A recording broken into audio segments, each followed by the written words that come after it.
Cairo, Seattle.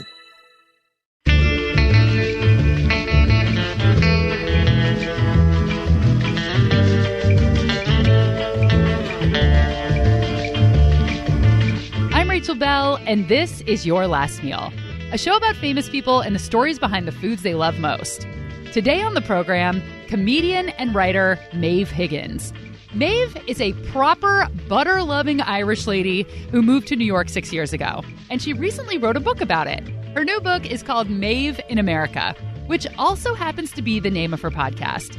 Maeve is a contributing writer for the New York Times. She co-hosts a weekly comedy show in Brooklyn, and Glamour magazine says, quote, if Tina Fey and David Sedaris had a daughter, she would be Maeve Higgins. Your level looks good. I'm recording right now, okay. So let's get started. Hopefully you can fix my accent in post. So yeah, how do people react to your accent? Because I know, women are always talking about like men with their sexy Irish accents or Australian accents. Does that work the same for women? I have never gotten that. No, definitely not. I mean, sometimes people are like, oh, you remind me of my dad who died. But apart from that, nobody's ever like, oh, that Irish accent turns me on. If you happen to like the Irish accent, you're in luck. This episode is chock full of them.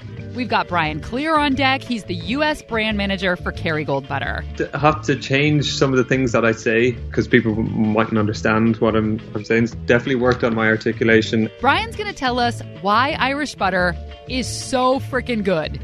We've also got Michelin-starred Irish chef and food columnist JP McMahon, who joins the show all the way from Galway, Ireland, to talk about the long history of fish pie and to deliver a public service announcement that Irish people don't only eat potatoes. Irish food is still, unfortunately, tied to the potato. I'm always given out about it because the potatoes have only been in Ireland for about 300 years and people have been here about 10,000. So in an era, our fine dining restaurant, we don't serve potatoes. And for that reason, because I'm sick of people associating them with Irish food. Okay, so those are the Irish accents. And just to brag about how international Your Last Meal is, I decided to throw in a Japanese accent as well. I chat with KFC Japan about a very intriguing Christmas tradition. Plus, American accent, Stella Parks, senior editor at Serious Eats and author of the super popular baking book, BraveTart. She pops in to explain her love affair with cheap butter. Whew, dang, that's a lot of guess. We got to get started. Here is my conversation with Maeve Higgins. What surprised you, or what did you delight in, or what were you horrified by as far as food in America? Well, one of the big draws for me was the portion sizes here.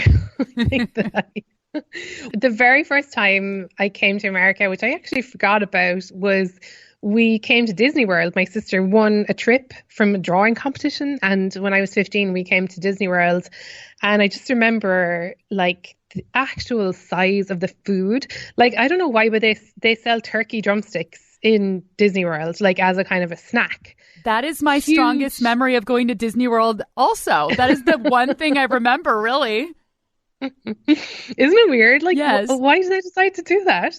And I don't think they sell any other part of the turkey. So I don't know what like deal Mickey Mouse has with like some turkey farmer who just has legs. Like, but I just remember being like, this is like heaven. If this giant, the size of my forearm of protein, like if this is considered a snack, like I am home.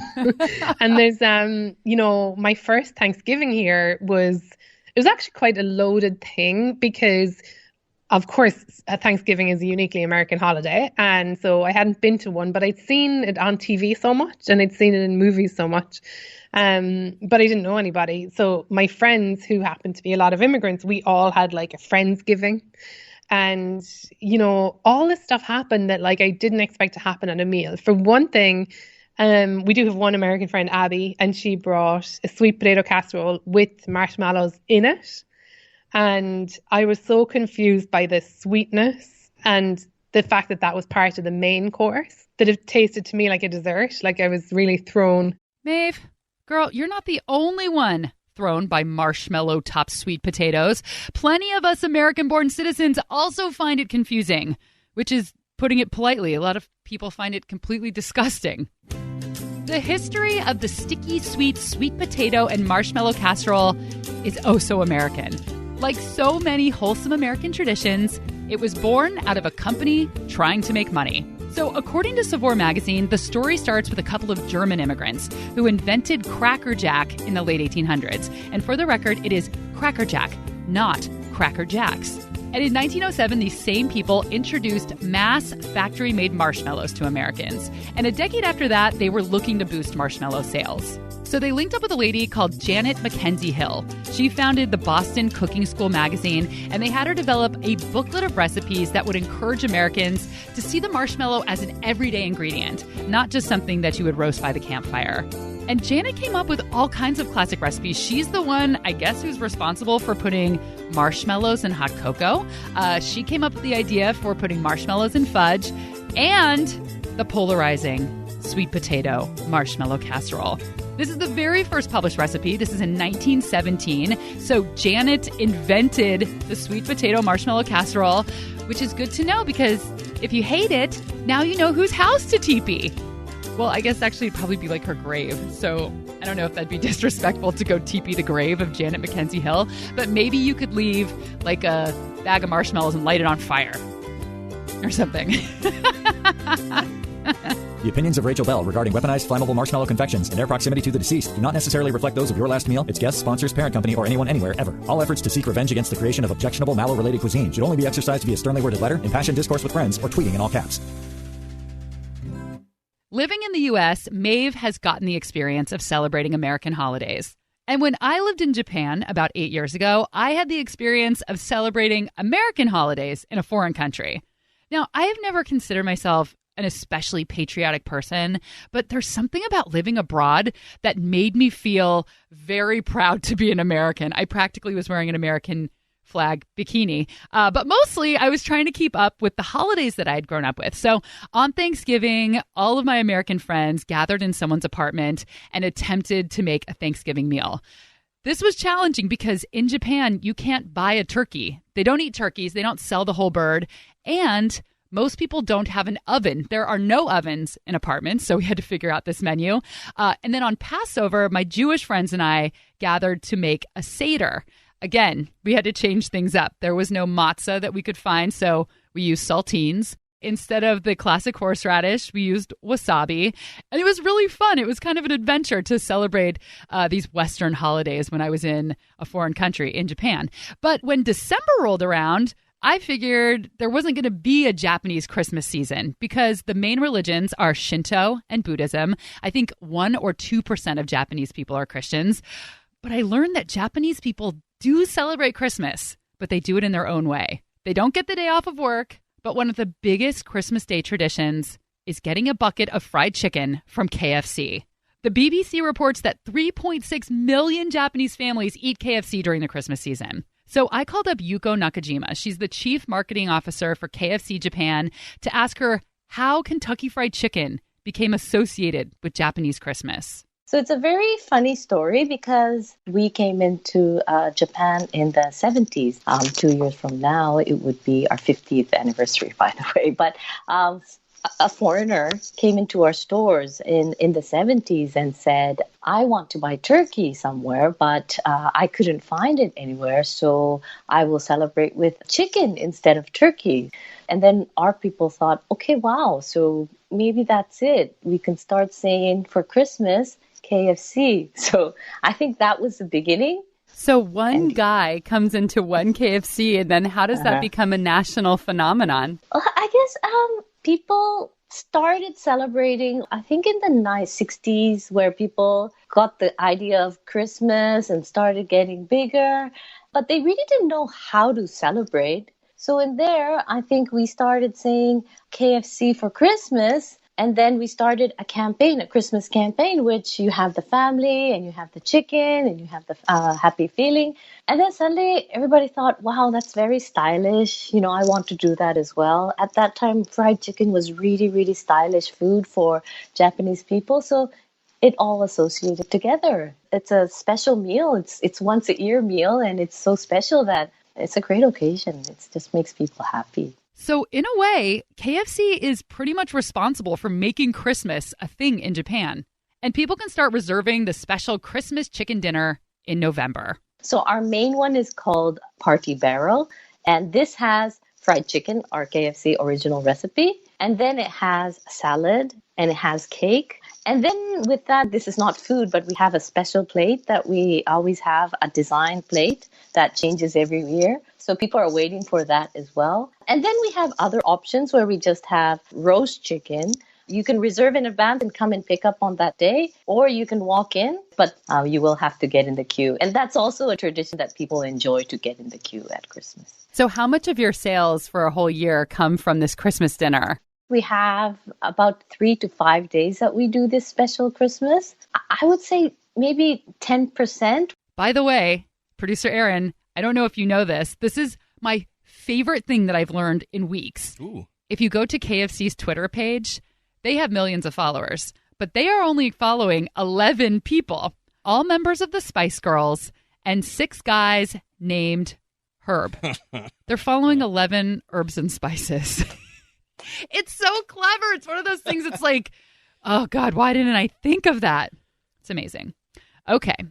You sit with that. Maybe you'll go to the Twitter KFC page and check it out. We have to take a break, but when we come back, Maeve is going to share her last meal, and we're going to discuss when to buy fancy European butter and when to buy the cheap stuff. BRB.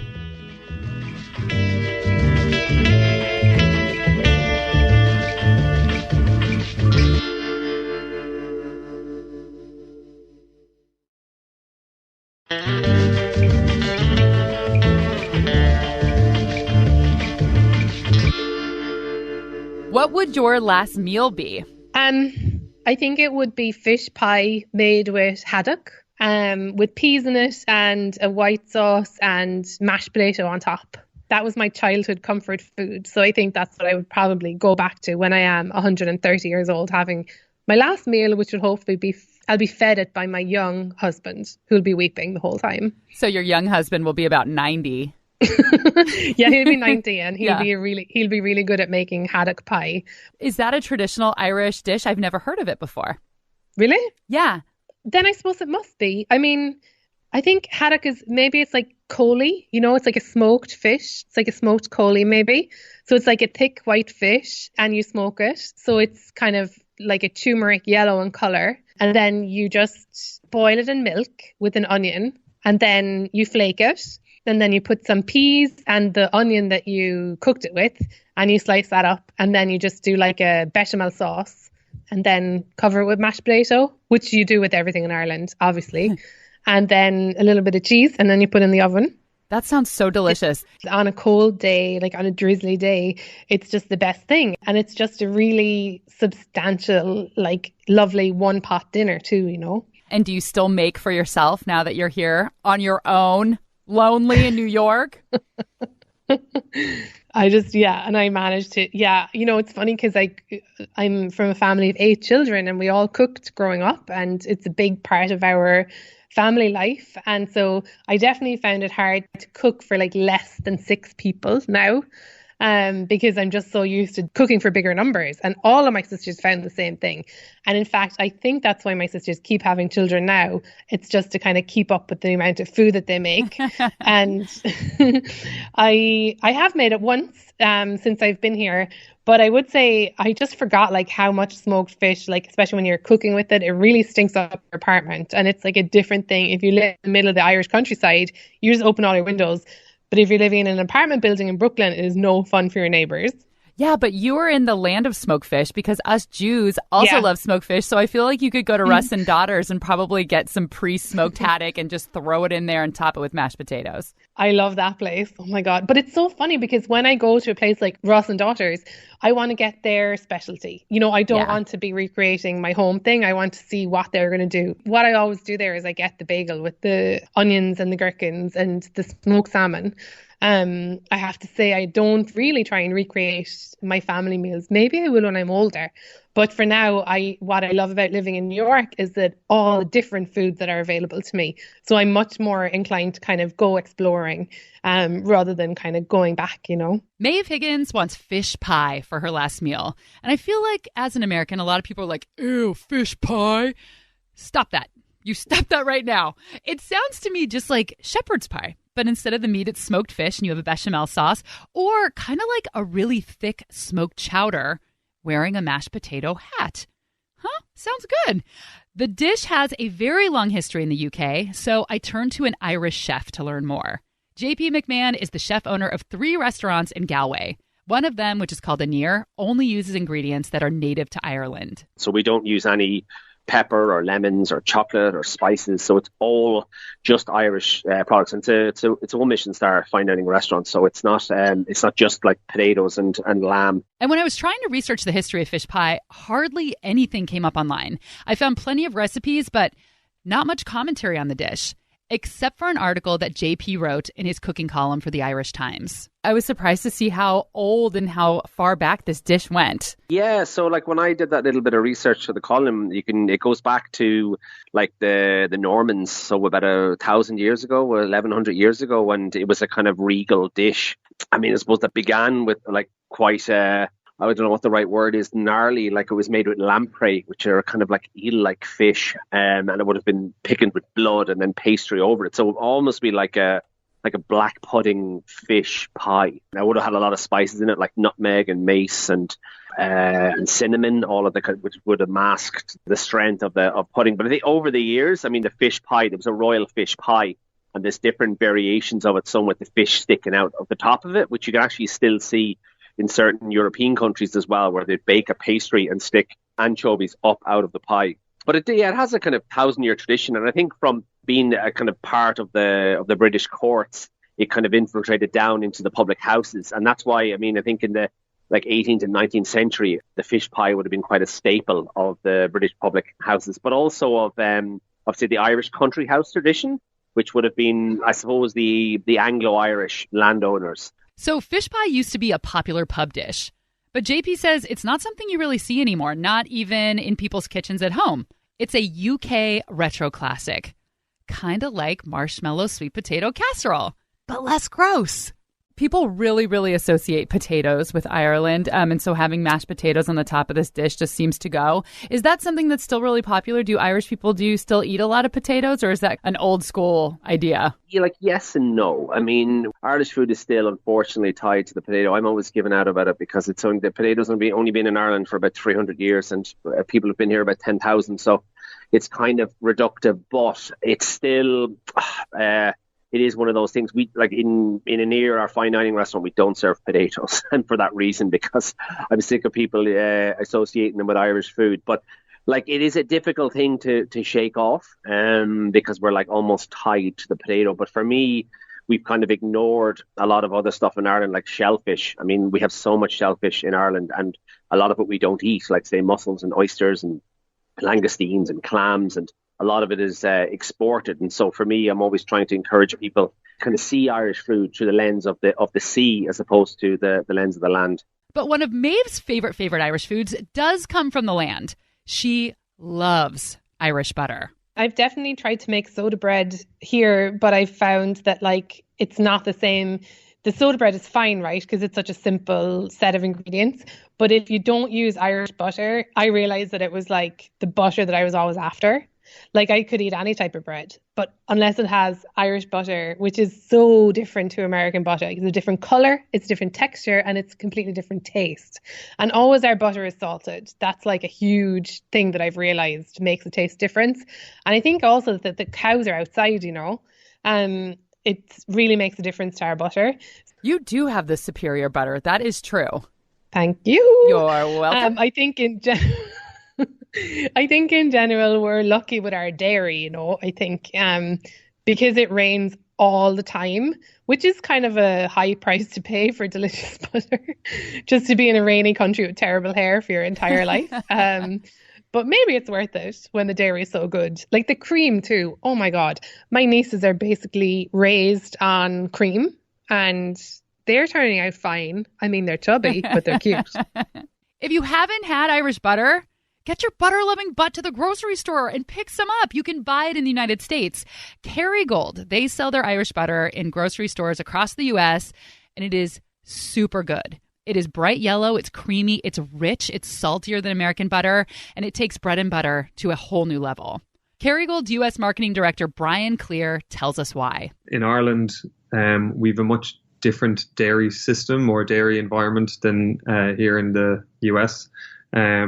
So it's predominantly like a grass-based diet that our cows enjoy. They'll graze outdoors for up to 300 days of the year. And like half the country is actually used to grow grass for agriculture. Is the grass what makes the butter come out so yellow? Yeah, 100%. So we actually sometimes get consumers emailing us asking, do we add a dye to our butter?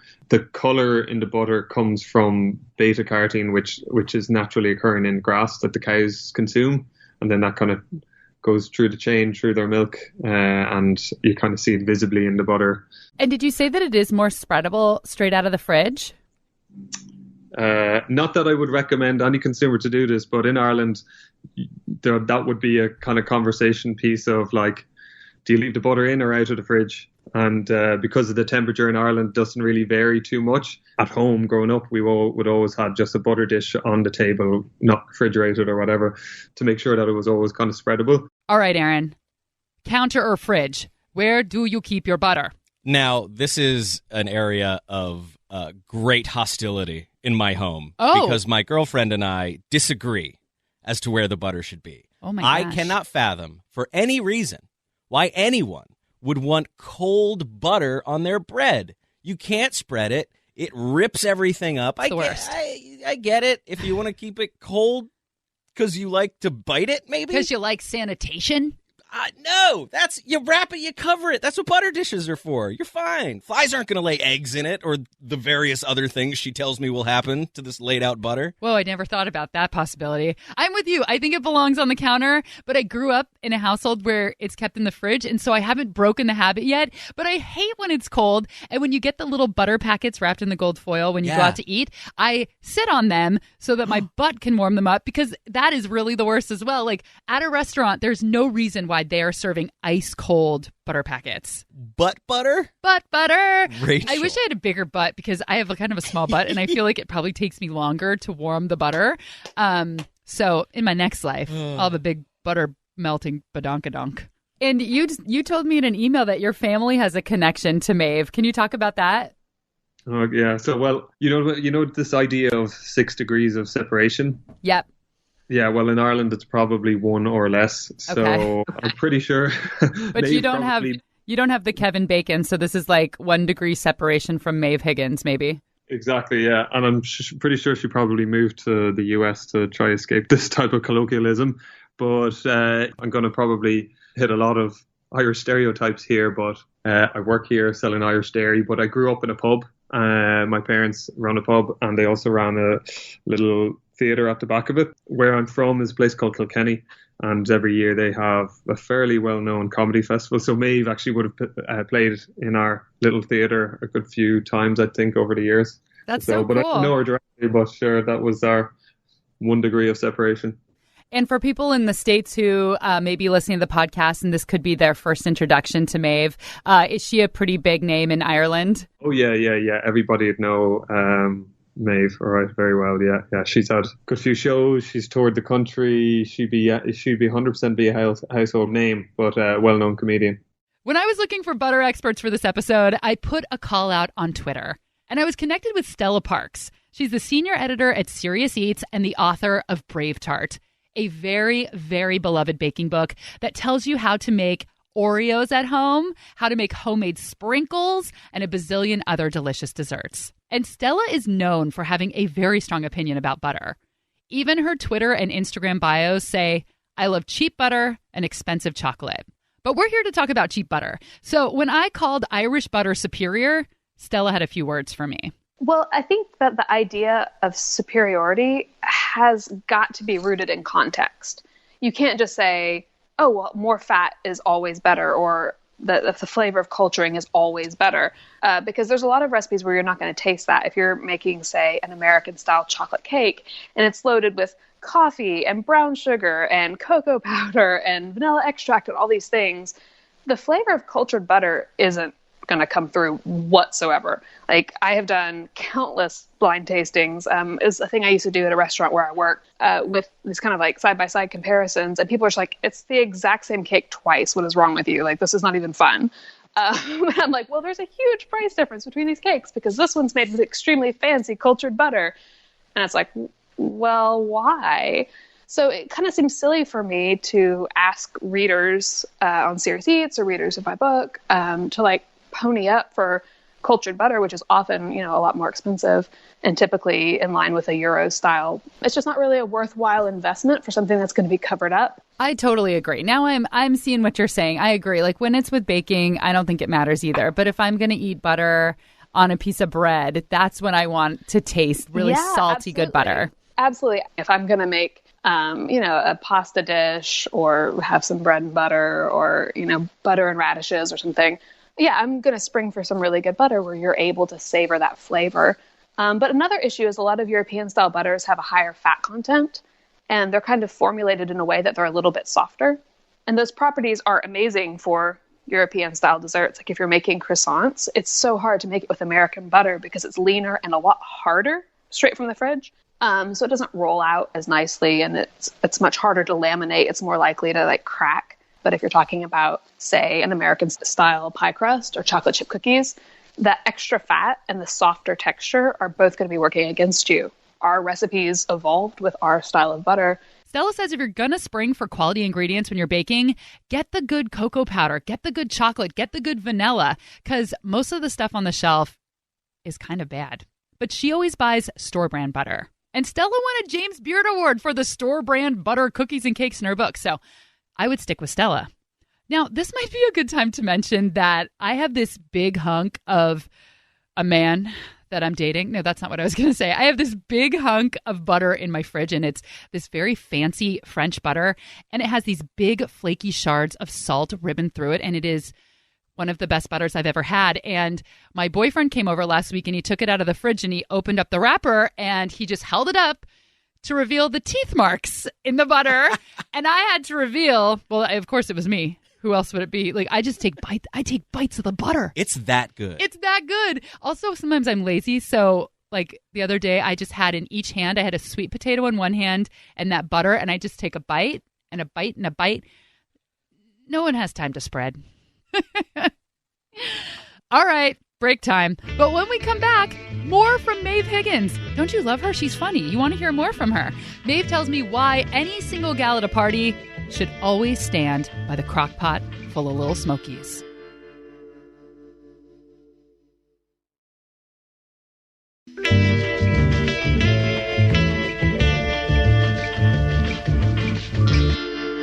Back in August, Maeve wrote an opinion piece for the New York Times called "Americans Are Terrible at Small Talk." As in, she'd like a little bit more small talk, please. I think certainly in New York, people are very fast to just like get into the real stuff. And like as an Irish person, we really communicate in small talk. Even, on my deathbed, if my closest and dearest relatives came in, I'd probably just end up being like, what's the weather like outside? And, how was the traffic? But here in New York, you meet a stranger and 2 seconds later, they're literally like, oh my God, my IBS, it's really kicking off this morning. Or, I gave the example in that piece in the New York Times. I was at a kids' party, always the best parties, especially for food. And this guy was like, the thing that they don't tell you is sometimes you're not going to like your kid. And I was kind of like, I just asked if you were online for the bouncy castle. Right.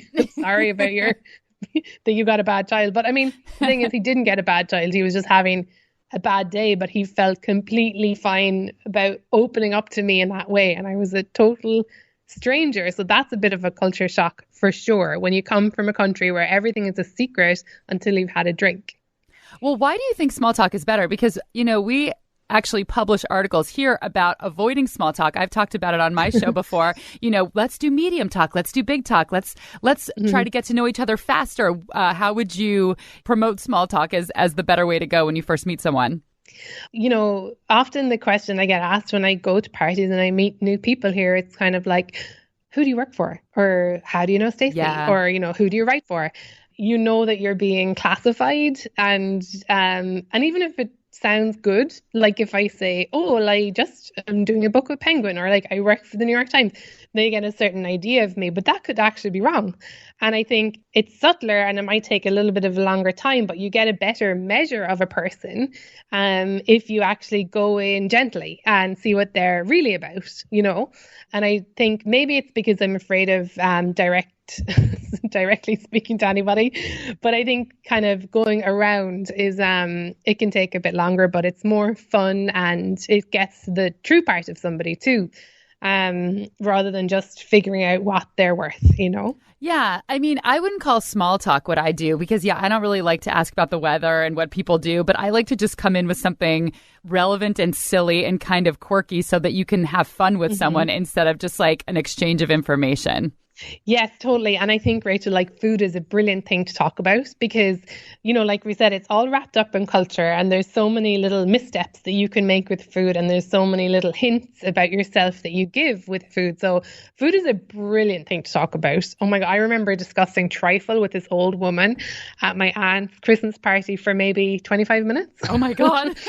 That's a Guinness book. That's a Guinness World Record. Or if you feel awkward, then you just start shoving deviled eggs into your mouth so that you can't speak and the other person has to do all the talking. I know. Because I think, for someone who's prone to anxiety, it's a really nice thing to do to just stand by the dip. What is your favorite food at a party? Well, I always loved cocktail sausages. And then I remember this woman telling me, who I used to babysit for, she was like, I'll tell you the thing about cocktail sausages. Men love them. What? And I was like, what? She also, I don't know where she got it from. She also told me that men love a smoky eye. And she was always, you know, she would come home to relieve me of my babysitting duties. So she would have had a few drinks and she'd always like try and impart this wisdom to me. And I'll never forget. Those are like the two pieces of advice that I've really clung to and that have not served me. That's funny because I don't know if you know that we call our cocktail sausages, the brand is Little Smokies. So it's actually the perfect combination of those two things. I didn't know that. Oh my God. She was onto something. She was. Maybe that's her business. I love that you said that because that is my number one favorite thing to eat too, because I will never, ever, ever buy them myself. But if they're at a party in a crock pot with that like sweet kind of barbecue-y sauce, I will never leave that pot. I just stand there with the toothpick and just eat it and eat it and eat it. Everyone's like, where's Rachel? She was last seen by the crock pot. With a smoky eye. And that was Maeve Higgins' last meal. Pick up her new book, Maeve in America, at your favorite bookstore. I would just love to point out that there's no refunds if you do buy the book. And if I'm just kidding. I mean, I'm on Instagram at Maeve in America, which is the same as the book title. And I'm probably too addicted to Instagram. And the main reason I use it is for food. My sister in Ireland, she's a food writer. And I'm constantly stalking her page to see what she's making. Nice. Well, thank you so much for the chat. And it was lovely talking to you. Thank you so much. Thanks, Smokey. Bye. Bye. Thanks to Brian Cleer, Marketing Director for Kerrygold North America. And to JP McMahon, Irish Times columnist and chef owner of 3 restaurants in Galway, Ireland. Anir is his Michelin-starred fine dining spot. There's Tartar, a natural wine bar, and Cava Bodega, a Spanish tapas restaurant. You can learn more at eatgalway.ie. I never heard of that one before. Irish people get that one. Thanks to Yuko Nakajima, Chief Marketing Officer for KFC Japan. If you happen to be in Japan this Christmas, eat like a local and queue up at KFC. And thank you to Stella Parks, Senior Editor at Serious Eats and the author of the fantastic baking book, BraveTart. BraveTart won a James Beard Award earlier this year, and it's a New York Times bestseller. Woo! It's a lot of thank yous. We had more guests on this episode than any other episode. To keep with the Irish tradition, I'm going to call the Guinness Book of World Records because as a kid, I was obsessed with it. 2 favorite pages. One, lady with longest nails standing at the balcony with her like curling nails cascading feet down to the floor. Actually, that's the only one I remember. What was your favorite page? I liked all the human oddities. So, World's Tallest Man. Yeah. Robert Wadlow. You remember I believe his name? was. He's cool. This episode was produced by Aaron Mason and me. Theme music, as always, by Prom Queen. And make sure and follow us on Instagram. We just had a contest. Somebody won a $100 gift card to Heritage Distilling. This was Tracy Thorpe. Thank you so much, Tracy. She posted a photo, of her last meal, which was a bagel with lox and all the trimmings. So follow on Instagram. It's Your Last Meal Podcast. We may have a contest in the future that you could win, but you wouldn't know because you don't follow on Instagram. I'm Rachel Bell, and this is Your Last Meal.